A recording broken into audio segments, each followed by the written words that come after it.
Welcome, everybody. Good evening. I'm Julie Moody Freeman, the director of the Center for Black Diaspora and an associate professor in the Department of African and Black Diaspora Studies.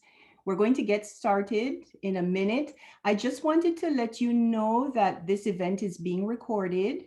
So just for your privacy, if you would prefer not to be on camera, feel free to go off screen. We'll make sure that you're protected in the best way we can. And at the end, if you're asking questions and prefer not to be on camera, we will pause for you. All right, so I would like to welcome Reverend Angel Kyodo Williams.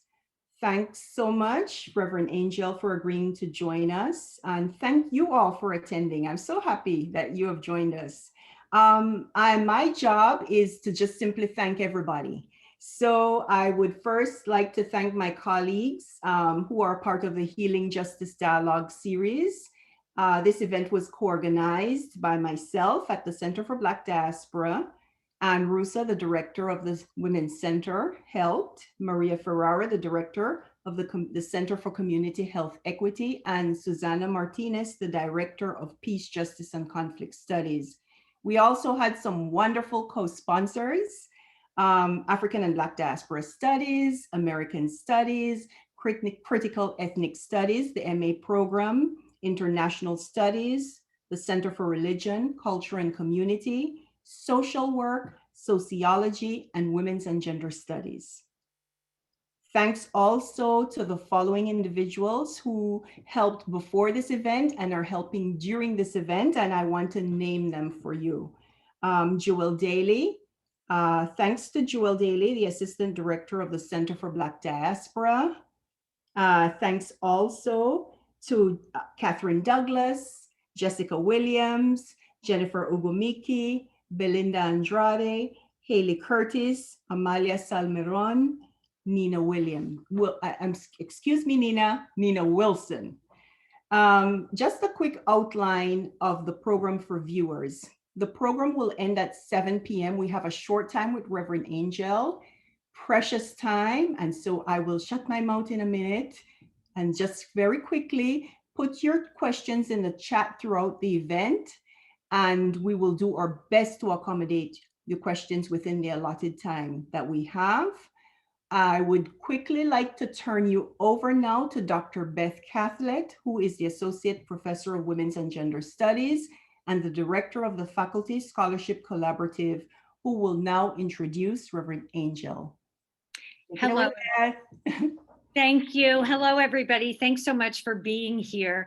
It is a true delight for me to welcome Reverend Angel Kyodo Williams to DePaul and to have the opportunity to introduce her to our community. I'm going to say just a couple personal words. I first encountered Reverend Angel's work many years ago when she spoke at a conference about spirituality and social justice at the University of Chicago. And when she gave one of the first keynote speeches, it was such a powerful experience for me that I walked away saying, I need to be in the presence of this person and I need to learn from this person. And then the next day, Pema Chodron, who some of you may recognize that name, this iconic figure in the world of meditation and engaged Buddhism, gave a keynote.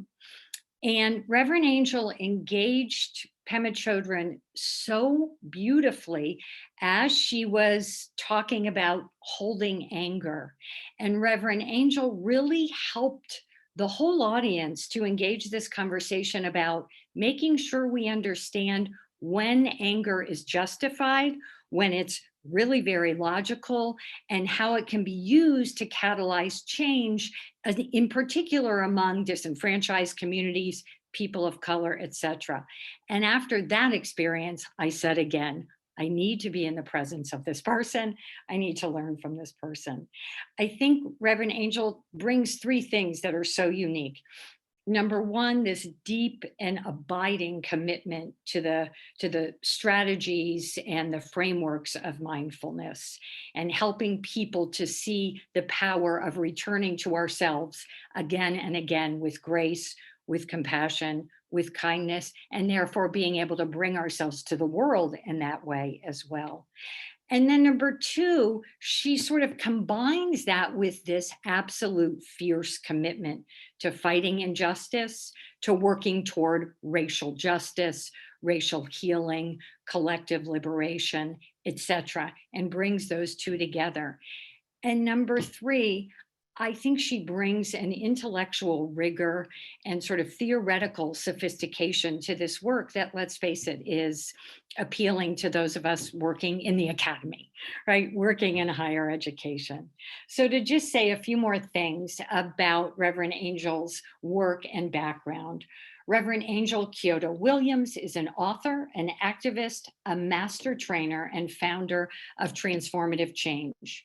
She has been bridging the worlds of transformation and justice since her critically acclaimed book, Being Black, Zen and the Art of Living with Fearlessness and Grace, was hailed as an act of love by Pulitzer Prize winner Alice Walker, and it was hailed as a classic by Buddhist pioneer Jack Kornfield.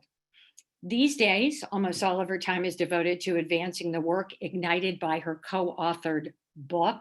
Here it is, Radical Dharma, Talking Race, Love, and Liberation to have the conversations necessary to become more awake and aware of what hinders liberation of self and society.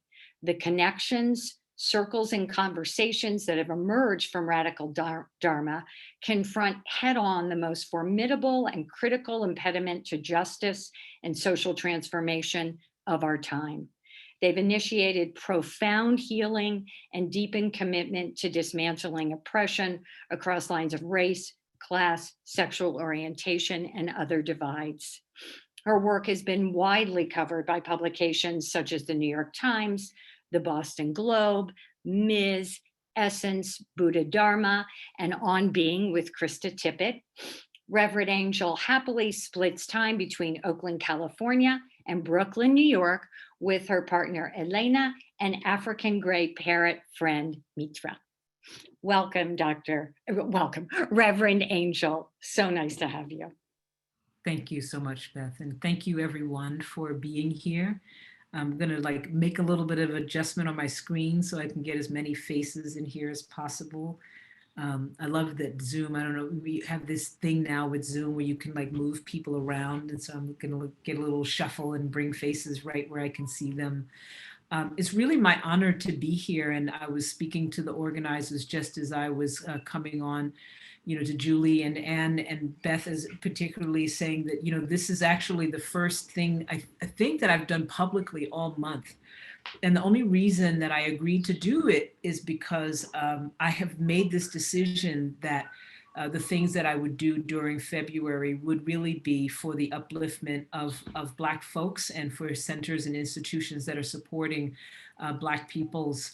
There are many of the months that we could do lots of other things, but it felt really critically important. And for those of you that don't know, this was originally supposed to be in person last year around this time. And as we all know, we've all been put in a little bit of a timeout by the universe and by the conditions of coronavirus. And I've said to people that I think of it as a kind of a forced retreat, which seems really appropriate to where we are in this trajectory in history. I don't know about you, but I have had the experience of being in a relationship with people, and you learn new things, and you know that it's time to grow and it's time to shift in your relationship. But it's very difficult to really take the new things that you're learning and that it's clear to you, this is my growth edge and I've got to implement this in my relationship. But it's kind of difficult to do in that same relationship because there's a momentum to the relationship as it exists. And I feel like that expresses the truth of the state of the Black diaspora to the United States in particular, to North America, and by extension of the way in which we have such an outsized impact on the world, to the world. That the relationship that the world, by way of the United States and its its a policy and the predicament of its inception of having enslaved Black peoples in the Black diaspora has got to retool its relationship with the Black diaspora. It's known, we've been knowing that we've been grappling with that, but the force of momentum of history, the force of momentum of the habit that we have of relating to the Black diaspora, the force of habit that we have had in terms of how we have related to Black peoples, to Indigenous peoples, to people of colors, to immigrant peoples, to peoples of, we talk about Muslim people particularly, right? But in the United States, in the North America in particular, all of those are racialized conversations. We act as if they're conversations about religion, even when they're about race. We're not thinking about white-bodied Muslim people when we think about like the animosity and anti-Muslim sentiment and anti-Islamophobia the Islamophobia that exists, right? These are racialized conversations, and again, they're about the Black diaspora and the relationship that has been seeded in this country of an extractive and simultaneously like extractive, like so pull close and hold on to Black peoples and peoples in the diaspora, and simultaneously a distancing relationship that keeps a sense of belonging of Black peoples, but also of peoples amongst each other, right?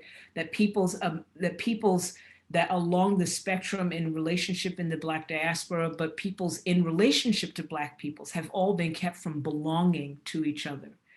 And so we have this broken, frayed relationship in terms of our sense of belonging to ourselves and amongst each other as a result of the history that has been created and the conditions that have been created by this country.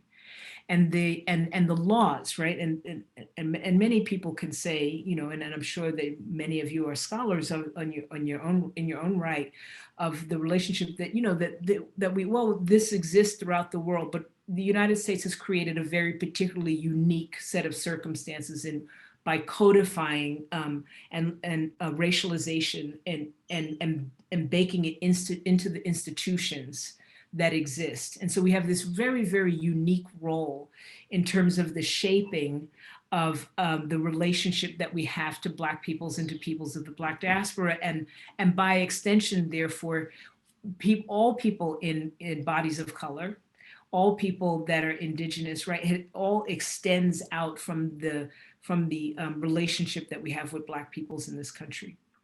And so that relationship, and as we know, we're in 401 years, right? In 2020, like 400 years, it feels like a kind of good time to make a little bit of turn and shift in that relationship.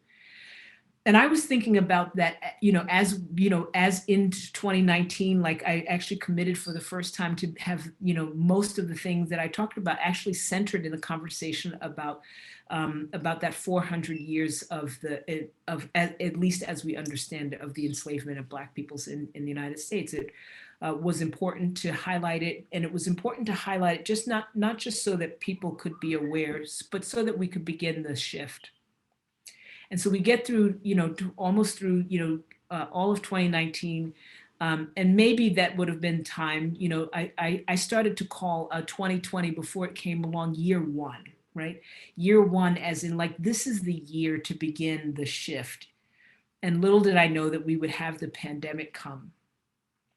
And out of the many things that we know that has happened as a result of the pandemic, one thing that has really sat with me throughout this time is this notion of like, oh, for all the pain, for all of the terrorizing, we had the pandemic, we had George Floyd's murder, and we had the Black Lives Matter movement, the kind of like this emergence, this sort of like emergence in our consciousness that like, and no place to run because of the pandemic, no place to distract ourselves with, we're confronted with the truth of the state of our relationship to peoples of the Black diaspora, to people that inhabit Black bodies. And the conditions of the pandemic meant that we couldn't go anywhere. I've said many times that I don't think we would have seen the kind of uprisings that we saw had we not had the pandemic. We would have seen some protests. We would have seen some response. We would have seen some pushback. But I don't think we would have seen the rise because we needed the time for integration that comes from retreat. For those of us that have had a practice or begun to unfold a practice of turning our attention inward and paying attention to our internal lives, we know that these things don't happen in a moment. They're not like these sort of sudden sparks. It's an emergence of recognition of what is happening inside of us that then we have to take action on. And that's what it felt like for me, is like this emergence. We had this incident that is actually a reflection of a long history, right? The murder of George Floyd was a moment that was actually a mirror that turned itself back around on this 400-year history, this unfolding that has been happening and holding the recognition of how not enough our responses have been, right? How insufficient our ability to grapple, to navigate, to integrate, to even accept the state of racialization in America and how it has been. So the pandemic, having like literally like situated us in a kind of timeout, forced many of us, and I even think had it happened sooner, right, when we were still trying to like make our way through all of the Netflix shows we possibly could, it wouldn't have grabbed our attention as much, right? In some ways, it was a perfect storm of awareness, of confrontation, so that in an embodied way, we had to navigate like this is enough, and that we can't abide by it anymore. That for so many people, and you can just do your own, your own internal reflection. For so many people, what was once and maybe something that we held with a sense of like, oh, this again, or the deep pain, and it's kind of too much and I can't quite take it anymore. I've heard many people say like I couldn't even watch it. We had just enough time to be confronted, right, with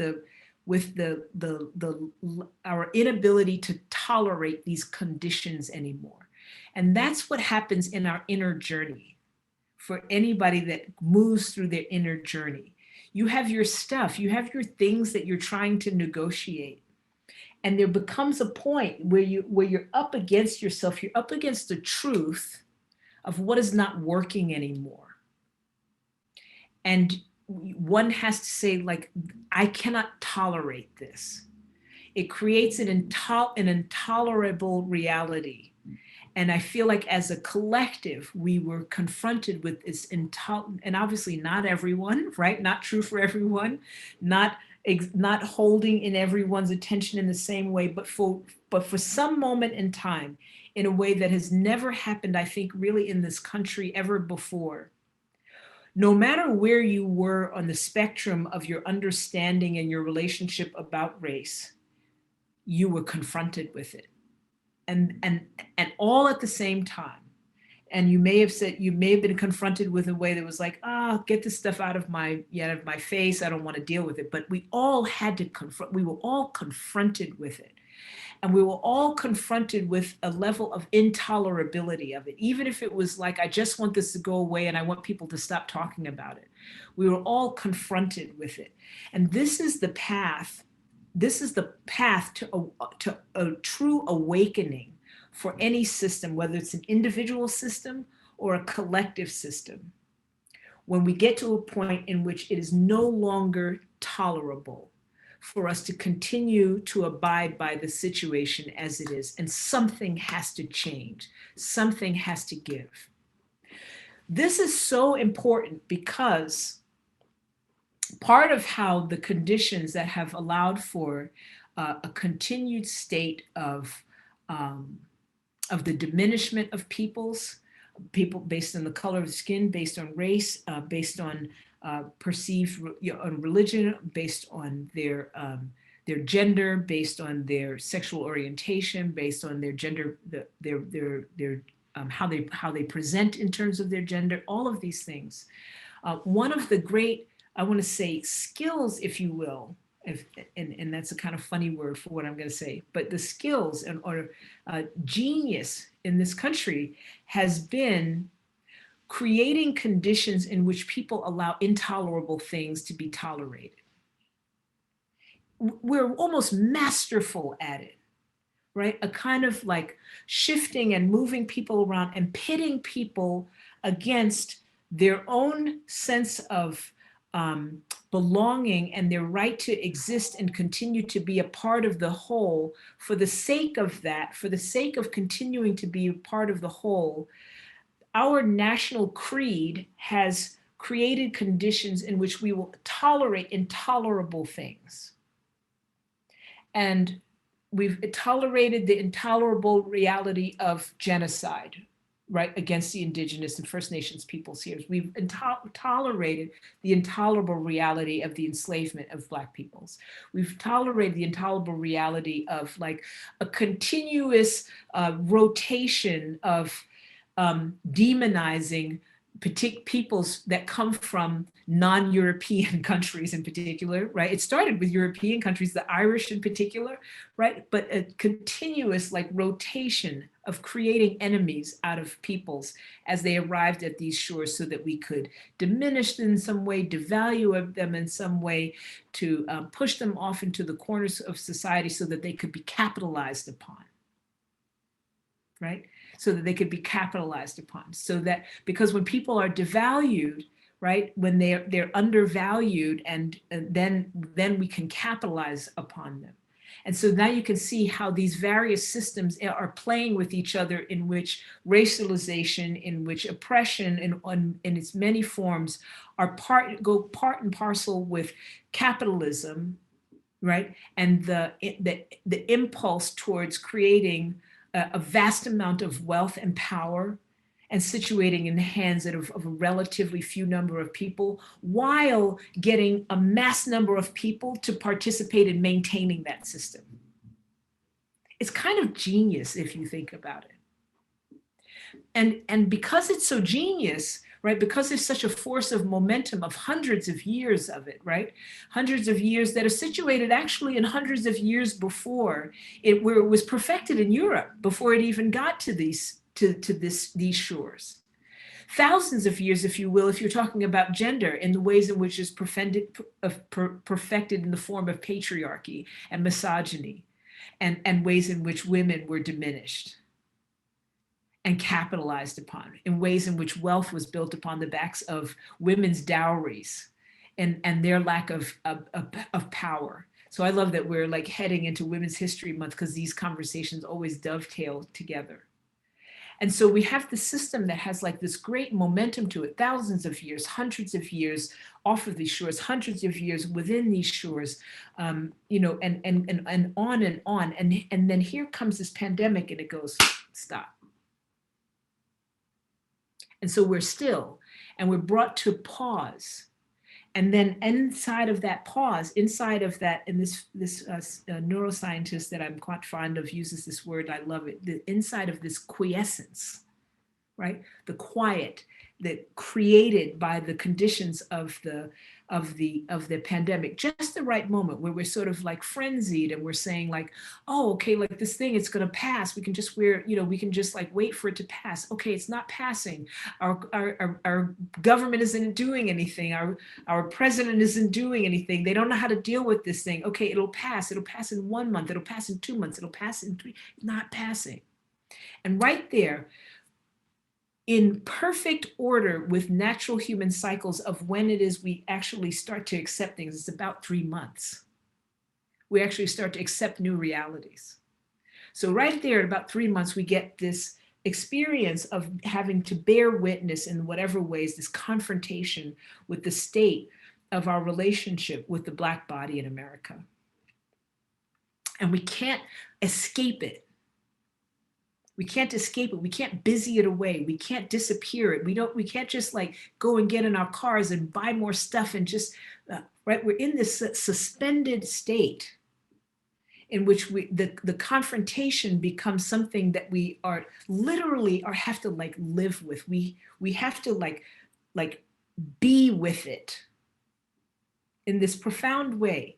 that as I watched it, it was like, oh, this is exactly how the state of awakening in individual people, we get to this place where the intolerable conditions, we're confronted with it when we create conditions of stillness. We create conditions of stillness, we create conditions of quiescence, and it brings about this confrontation with the stuff that we're doing in our lives that's no longer working. The stuff that we can't abide by anymore, the stuff that we can't tolerate. And it's brought to the fore, and something has to happen.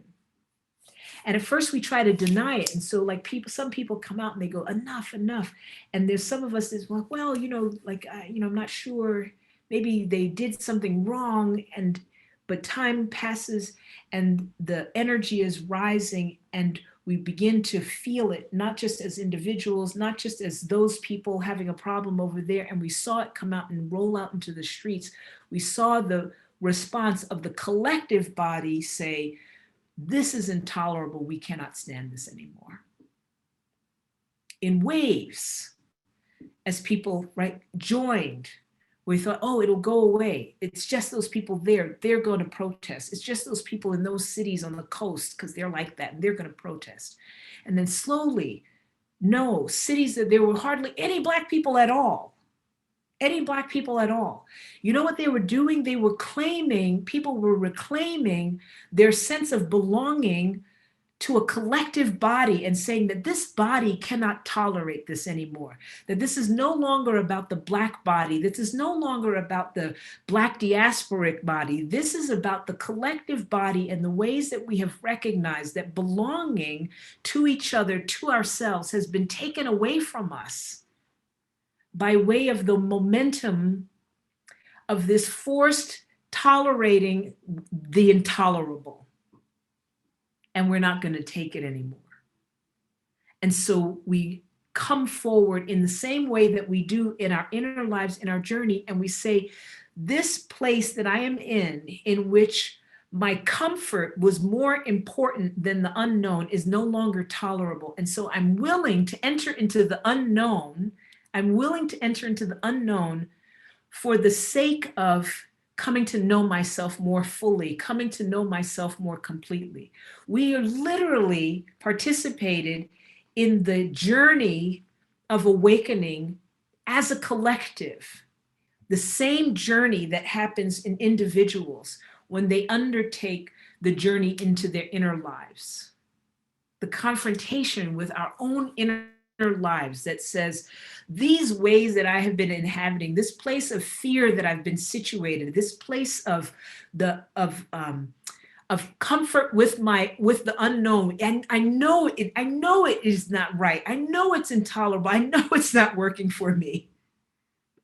But it's so familiar, and it's so much more therefore comforting, even when it's wrong, even when it's not working. It's so much more comforting than going into the unknown. That's what the awakening journey, that's what the inner life journey is about.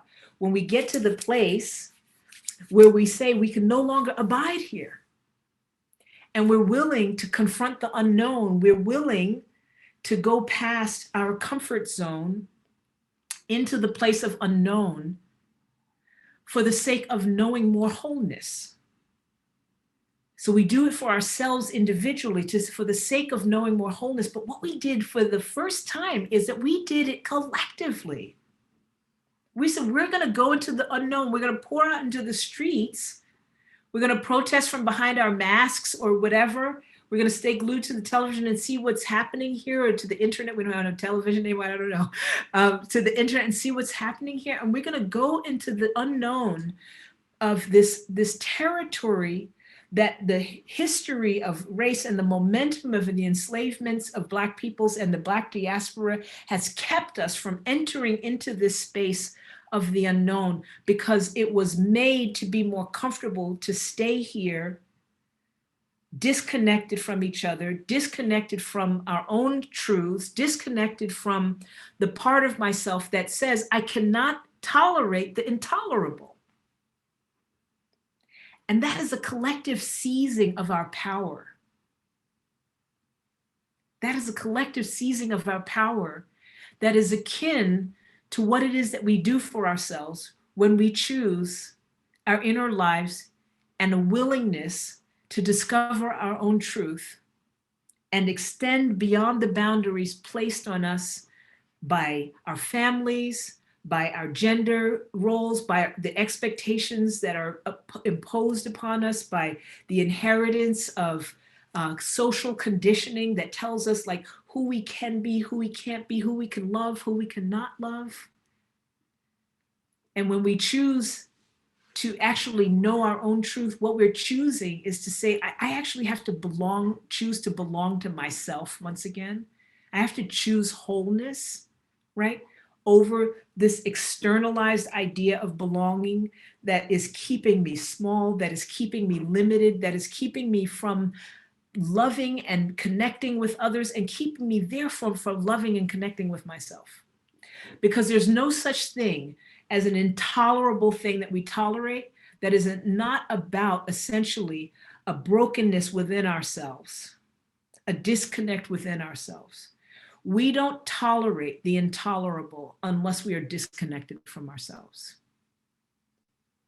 And so we have this simultaneous inner journey and external journey that now it is upon us to connect back together and say, this thing that happened out there. So first we frame it, this thing, there is a thing and it happened.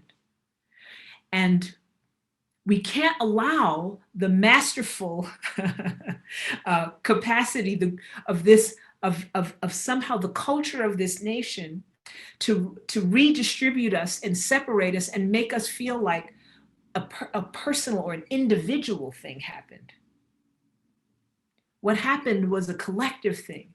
And when we go back into our own corners and we think like, oh, you know, we're going to go through this and something will have happened and I'll get a vaccination and we'll go back to business as usual. We'll be tricked into thinking that we had individual journeys, and we didn't. We had a collective journey that is incumbent upon us to discover our singular truth within and make the connection so that we can carry forward and make sure that we never go back to business as usual, and make sure so that we never let the clock get turned back, and make sure that we understand what happened to us collectively as something that was necessary for us to experience, not as individuals, but as a collective, for us to shift the momentum of history. That this is the time.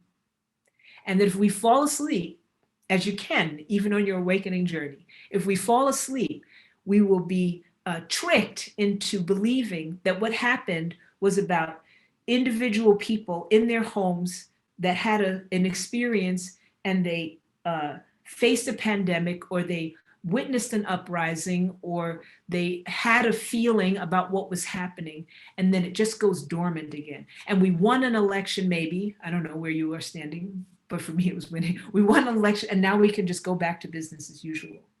This is our moment to, I like to say, to stick our finger in the aperture and turn it open so we stay wide awake. So we understand our place in the moment, in this history and in this arc, that this experience of being in a moment of quietude together, in a moment of witnessing ourselves, in a moment of saying, this is intolerable, I will not tolerate the intolerable anymore, is something that can be an incident that happened that we go forward, or it can become the practice that allows us to reshape our institutions, to reshape our families, to reshape our communities, to reshape the country that we live in. But it is up to us to do it. And if we're not able to situate ourselves in the larger picture and understanding of a collective awakening, then we will go to sleep.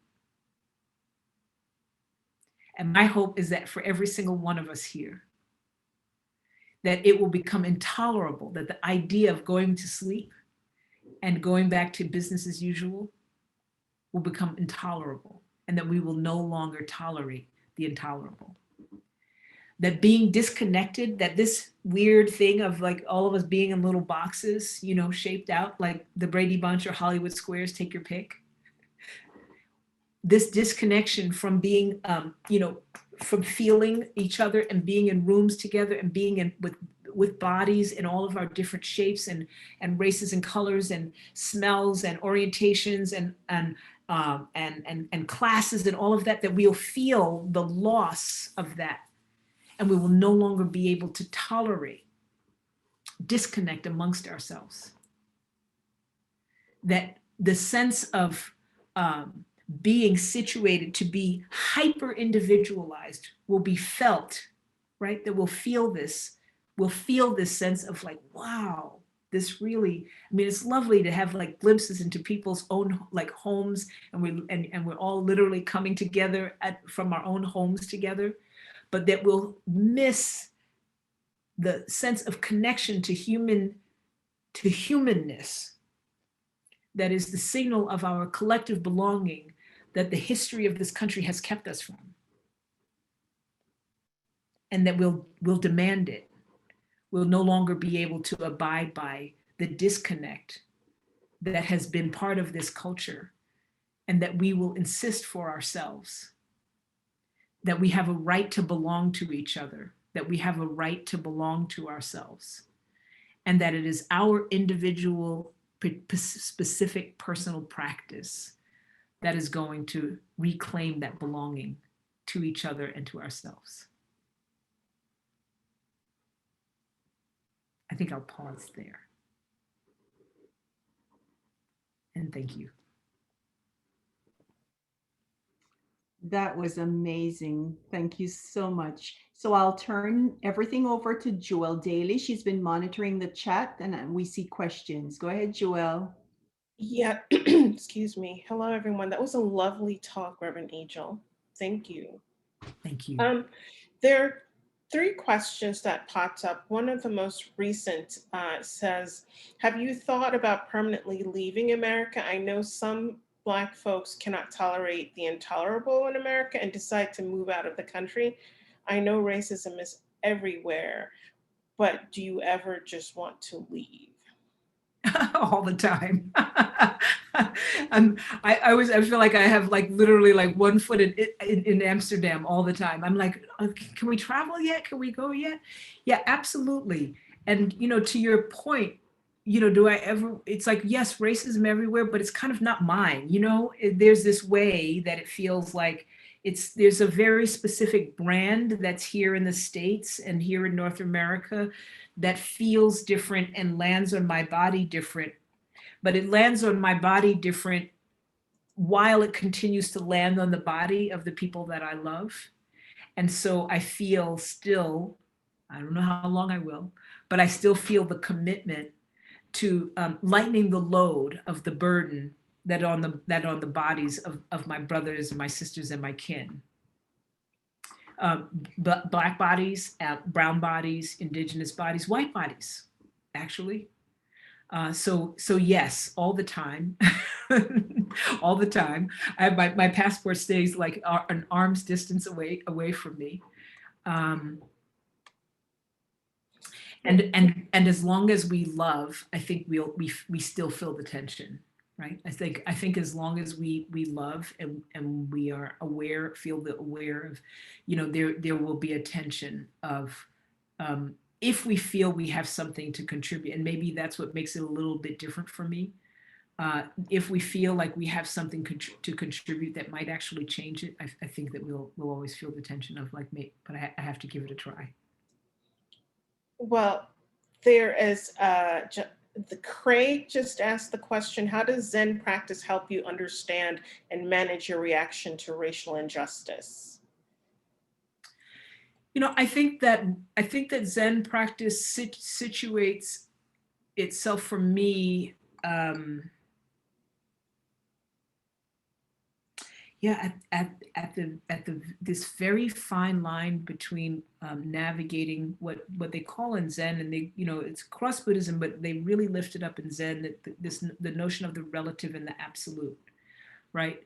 and that there's a relative reality and there's an absolute reality. And the absolute reality is that, we're all one, race doesn't really exist, right? And that, human beings are human beings, and everybody's, trying to do the best they can. And the relative reality is that the force of racialization, the burden of it lands on Black bodies in very particular ways. It lands on people of color's bodies in very particular ways. And so navigating that without losing myself in either one of them, where I'm not like just raging in the way in which it lands on Black bodies and the confrontation with that, and neither am I, and not disappearing into kumbaya land of like, well, we're all really just one peoples. So I think that it has given me that language and the ability to navigate the dynamic tension. And what's important about that is that I am both committed to the liberation of all peoples, and I'm not waiting for anyone else to be free for me to be free.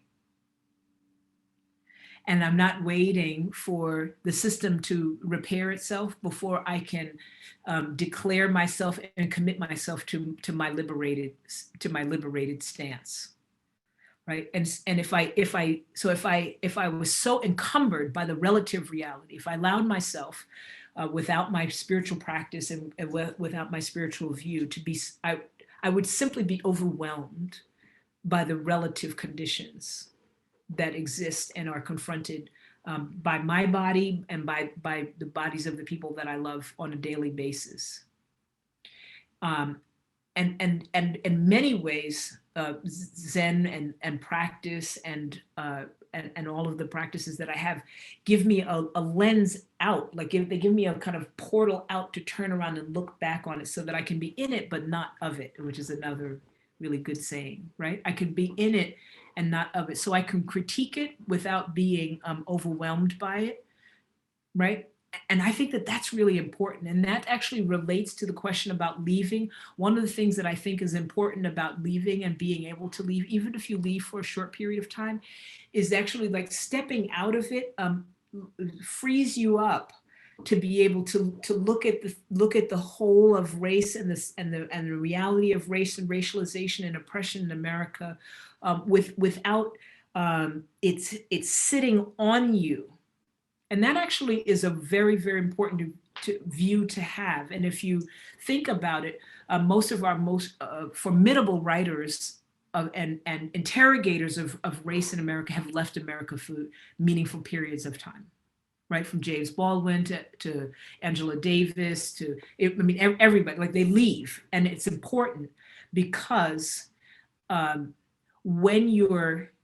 it's really hard to understand and get a grasp of like how much you are swimming in the waters of it, even when you're trying to critique it. So you kind of like, you have to get out of the water and stand on the side of it to know how much you're really pulled into it. I'll tell you a story really quickly. I went and actually people tend to talk about James Baldwin. Someone mentioned Baldwin being in France, but actually James Baldwin spent about 11 years in Istanbul. And I went and I spent time in Istanbul. And I remember being there for my first, little bit more, being more than a week at a time. I think I was there for like over a month or something. And someone was saying something to me or not respond, he was not responding to me. And my first impulse, right, was that it was about race.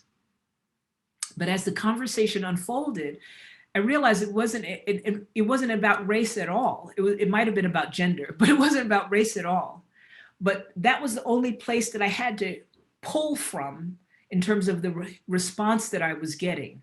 And so I had to like expand my palette about human interaction and what things humans were doing and what kinds of interactions we could have and what we could even conflict over, because everything didn't have to be about race anymore outside of America, which race is always operating. Always operating. It's not necessarily everything that's operating, but it's always operating. And just being freed of that view gave me a lot more sensitivity to the varying levels of conflict and engagement with people that I have when I am inside of the States. It's contributed enormously. So relative and absolute, and the ability to get a lens that is outside, both physically and also both spiritually and also physically, have been enormously helpful to me.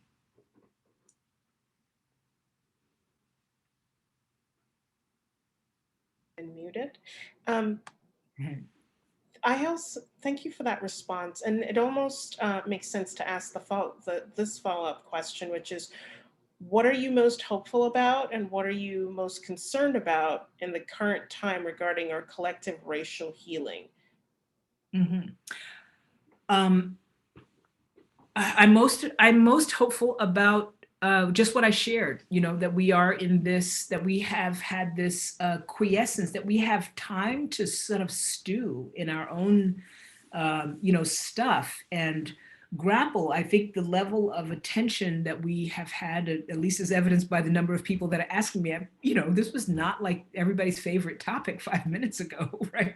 And so the number of people and the diversity of people and institutions that are actively confronting conversations about race. I got some email and it was like Crate and Barrel, it wasn't even February yet. And Crate and Barrel was like, yeah, we're going to make sure that we have this many Black people, hired, and this many Black people that we're ordering our retail products from, and this many. And I was like, yeah, like that, right?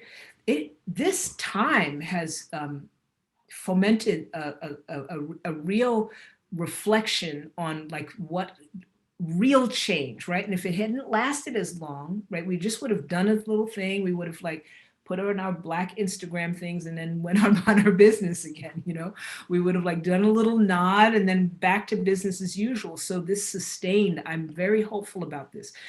Simultaneously, I'm most concerned that that particularly the fact of having our first Black and South Asian vice president and woman and all of those things will make people go to sleep, and we'll be like, oh, we've done it. I'm most concerned about business as usual. I'm most concerned about passing the buck and thinking that somehow there's someone out there that is going to take care of it, and there's no one out there.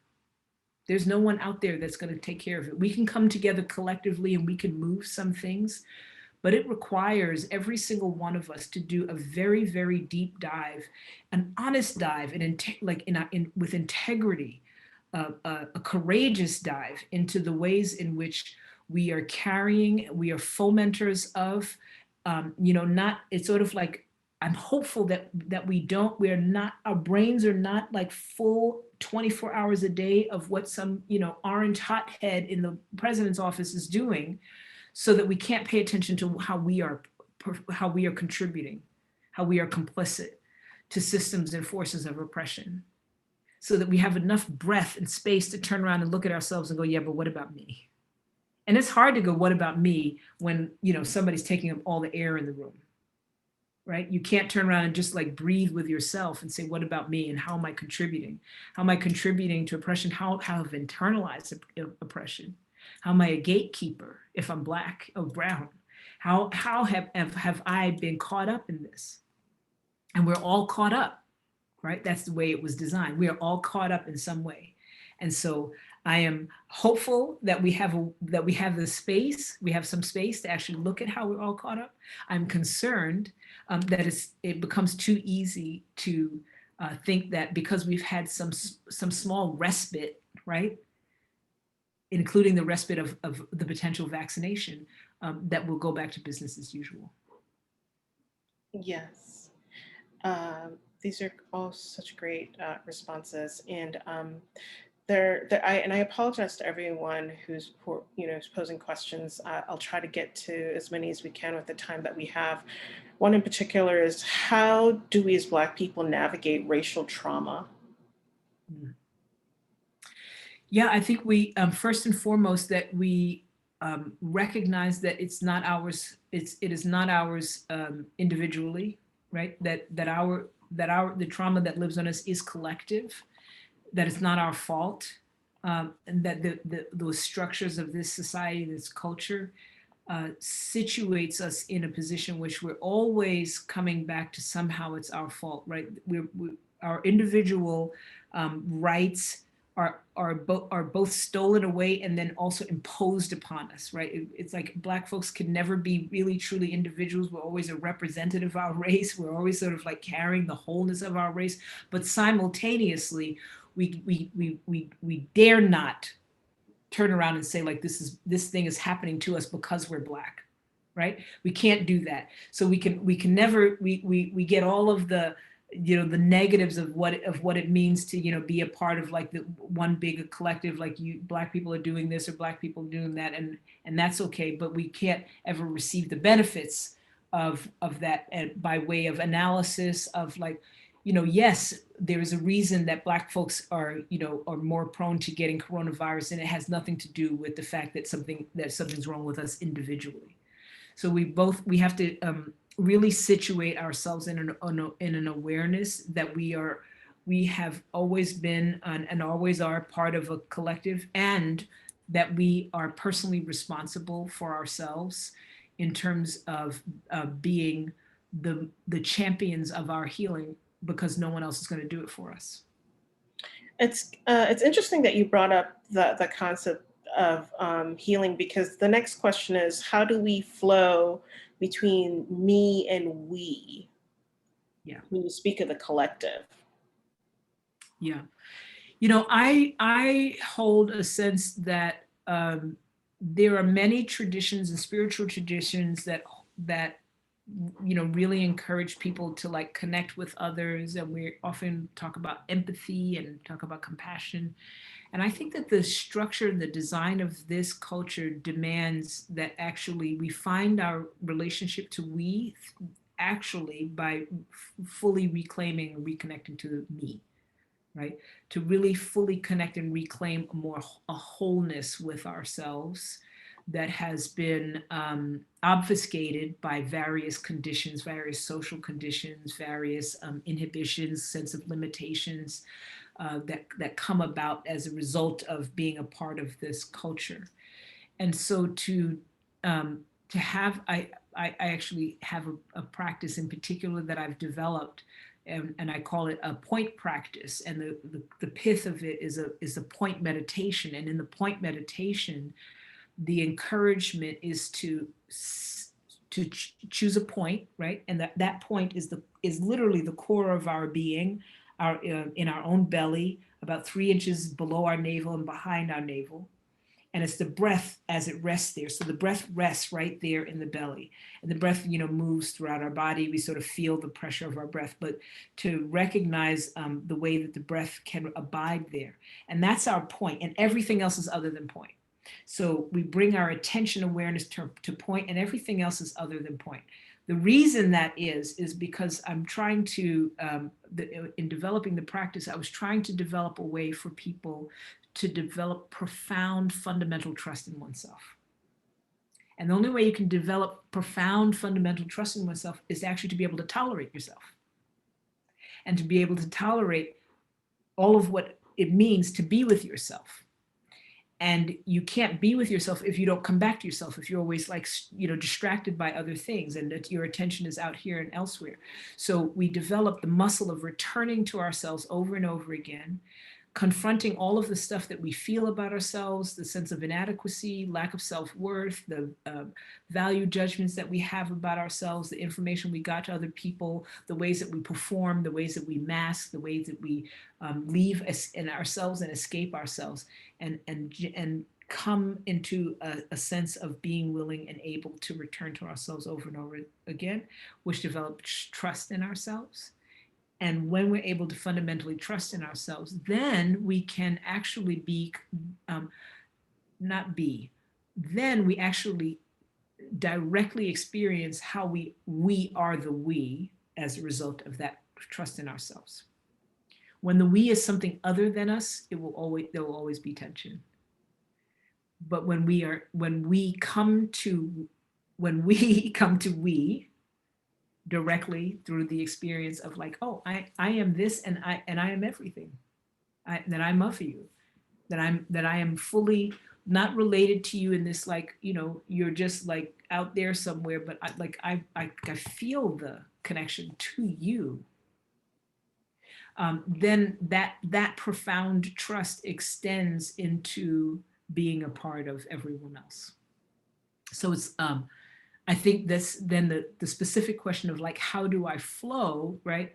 There's a permeability that allows me to inhabit both of them at the same time. And then it's more about, in any given moment, where am I placing my energy that's appropriate in this moment, right? Do I relax down into the collective we, right? Or is this a moment where I need to like stand in the needs and aspirations of me?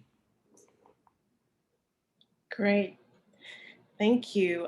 In responding to that, someone asked the question, do you have any writings that express what you've just shared? Which one? I was going to. There's lots of things. So this weekend, on Saturday, I every month I do, and I started this during the pandemic because I was like, yeah, people really need a way to come back to themselves. And I started these half-day sits. And so we have a half-day sit that happens this Saturday. And we have that practice. And when you're part of that, we share that point practice. So that's one thing, a way to, that's one, I don't know if it's a writing, it's a video. And yeah, there's a lot of stuff out there. I mean, you could just, Google, there's like so many things, kind of is a little bit mad, but my website, is certainly a place to start so that you can find it. And I just feel like I have talked and in so many places. There is I want to say there was an embodied social justice summit that I did about 2 weeks ago. And I was talking about the importance of one having one's own practice, and I highly recommend that talk as a starting place. It's kind of fierce, and so you might want to tie your skirt on because it might blow it up. But it really leans into this conversation about how important it is for us to be in relationship and profound trust with ourselves. Wonderful. I would have liked to get to everyone's questions. We're budding 6:57, and I wanted to bring Dr. Moody Freeman back in because I know she probably wants to say a few words. Yes. Yeah, may I say one thing really quickly? Because this question comes up so often, and I just saw it really quickly. How do we express what is intolerable to people who still haven't found that collective moment with us? Yes. I want to say this is really important because a lot of us, we're big-hearted, and the place that we often go is like, how do I get to that person way over there? And we want to just bridge the largest divides. And I just want to say that I'm coming from a place that this is not frontline work, right? Like, I'm not talking about frontline stuff. This is the long game. I'm trying to live in the space that's, out there. How do we eradicate? We talk about our organization. How do we transform race in 12 and a half years? We believe that we can do it. Transform race as we know it. Doesn't mean we're going to change it, entirely. There's always going to be discrimination and bias and so on. But how do we transform race as we know it in 12 and a half years? And what I want to say is start where there is love, right? Rather than trying to reach out to the furthest possible divides, right? To let go and let people be where they are, and you get in that fierce love and connection with yourself, and that is going to begin to give you a different position from which to have those conversations with those folks that are someplace else than you are situated right now. That's beautiful. Thank you so much, Reverend Angel. I have 2 things in the chat for you. The first is, please donate to Transformative Change. I've put the link in there. And the second thing is, we have also put the link to a survey. So if you could please fill that out, it will take just a couple minutes for you to do that. Very little time. Thank you so much for being here, and have a wonderful evening. Thank you. I love this. This was beautiful. Thank you so much. Thank you for having me. And I think you all can find, I have it's probably not on my website because I'm just a little bit, mad. I have a site called, and I haven't written it down, but it's called Zen Change Angel. And that site and Half Day Sit, if you just look up Half Day Sit and Reverend Angel, I'm sure Google will have followed me around enough to land you at the page. So if you want to join in, and you don't have to spend the entire half day. There's like 4 hours, and then we have a break, and then there's another 4 hours. And we actually have a Black breakout this time in honor of Black History Month. So anybody that would like to join us, it is, no one is turned away. You can pay what you're able. There's a recommended amount, but you can pay, people have paid like $2. And so it doesn't have to stretch your pockets. And it's been surprisingly beautiful. I couldn't have imagined that you could have something like that on Zoom. It's pretty beautiful. It's called the Half Day Sit, and it is on Zen Change Angel. I'm gonna give me just 1 second, and I think I could actually pull a link up. Oh, very good. Very good. Yeah, I think I can pull a link up and make it. Oh, I was like, why am I'm looking for the wrong thing? That's why. Spelling the. You'd think I know where it is. Okay, here it is. I'll put it in the chat. I think I have chat powers. Oh. Oh, sorry, that went to Ed by himself. Sorry about that, Ed. Okay. And I'll send it to everyone. There you go. Oh, good. Thank you for the lovely comments that are here. And for those of you that I didn't get to answer your question, I will ask that the organizers send them to me. I at least like to be with them and really hear. I learn from everyone else about what people are really thinking about, and I have appreciated the questions that are in there. So I really appreciate that. Thank you so much. All right. Did everybody get the link before we leave? Thank you so much. Thank you. Bye. Thank you so much. Thank you, Joelle. Thank you, Julie and Anne. Thank you. See you soon. All right. Bye-bye. Bye-bye.